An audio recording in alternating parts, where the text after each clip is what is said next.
Hey everyone, and welcome back to The Explainer. Today we're looking at something absolutely fundamental. We're talking about the hidden rules of physics that govern electricity itself. We're going to explore electric charges and fields and see exactly how these invisible forces work behind the scenes. So I want you to start by asking yourself a pretty big question. What invisible forces hold the entire universe, like literally everything in it, together? Now, you might immediately think of gravity, right? But at the microscopic level, there is this fascinating, unseen interaction of matter at play. And it turns out, the absolute protagonist of this story is the electric charge. It's this tiny, invisible entity that dictates the physical world in ways we are about to uncover.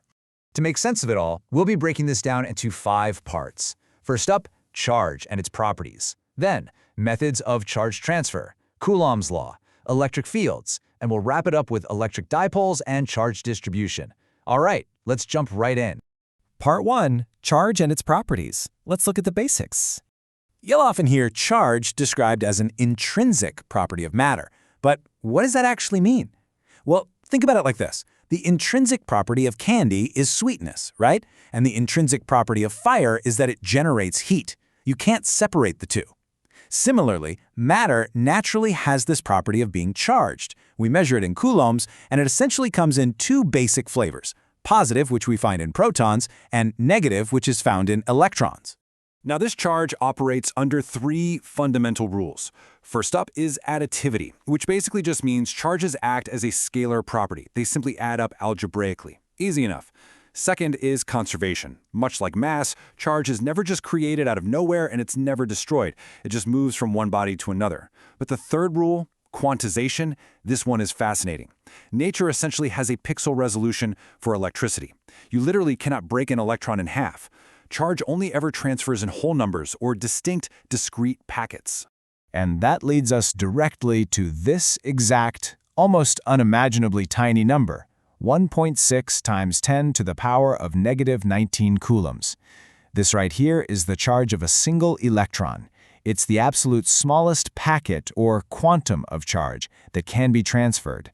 You can't transfer half of this number or, a fraction of it. It's basically the ultimate currency denomination of the microscopic world. Moving on to Part 2, methods of charge transfer. This is all about how those charges actually move around. So there are 3 distinct ways charges can move. First is friction. This is like rubbing a glass rod with silk to physically strip the electrons away. Second is conduction, which is just sharing charge by direct physical contact. You touch it, it transfers. And third is induction. This one is kind of like magic. It's charging without touching. If you bring a charged object near a neutral one and ground it, you can actually give it a permanent charge from a distance. Pretty cool, right?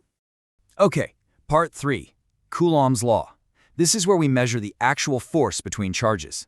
Coulomb's law reveals this incredibly dramatic push and pull relationship, and it really boils down to 2 core ideas. First, the electrostatic force grows massively as the size of the charges increases. That's direct proportionality. But second, that force drops off drastically the further apart they get. Specifically, it drops by the square of the distance. So it's this really beautiful, highly predictable mathematical dance. To complete that equation, we use what's called Coulomb's constant. It's a massive number, literally 9 billion when you're in a vacuum. But here's the catch. The environment matters a lot. If you were to submerge those same charges in water or oil, the specific medium they're in will actively divide and weaken the electrostatic force between them. Let's look at Part 4, electric fields and lines. This is how we visualize these unseen forces. So every charge creates this sort of aura around itself, which we call an electric field. Imagine a massive source charge just sitting there, radiating this field into the space around it. When a tiny test charge wanders into that space, it instantly experiences a force. It's almost like it gets scared by the big charge, right? And this unseen field is so incredibly powerful that an upward-pointing electric field can literally suspend a tiny water droplet perfectly midair, completely defeating gravity.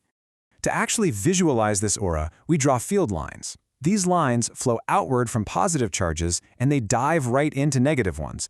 They're drawn as smooth, continuous curves, and here's the golden rule you absolutely need to remember.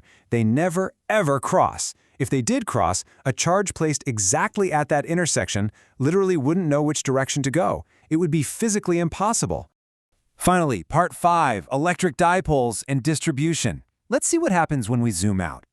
Well, when you pair equal but opposite charges right next to each other, you create an electric dipole. Basically, they act as a team. If you drop this team into a uniform electric field, the positive end gets pulled one way, while the negative end gets pulled the exact opposite way. This creates a couple, or a torque, that physically spins the dipole until it perfectly aligns with the field. Now, this dipole projects its own electric field, and we usually measure it in two places: straight out along its axis and straight up, perpendicular from its center. Without getting totally bogged down in all the algebra here, there is a super fascinating takeaway. The field straight out along the axis is exactly twice as strong as the field pointing straight up. It's a perfect 2-to-1 ratio. But what if we have billions of charges just smeared across an entire object? For that, we use continuous charge distributions. If the charge is spread out along a one-dimensional wire, we look at its linear density. If it's on a flat, two-dimensional sheet of metal, we use surface density. And if it's packed inside a solid three-dimensional block, we use volumetric density. Getting a handle on this is really the foundation for all your advanced real-world calculations. Before we completely wrap up, I want you to consider this fascinating rule. The electric field inside a hollow, charged conductor is always perfectly zero. Always.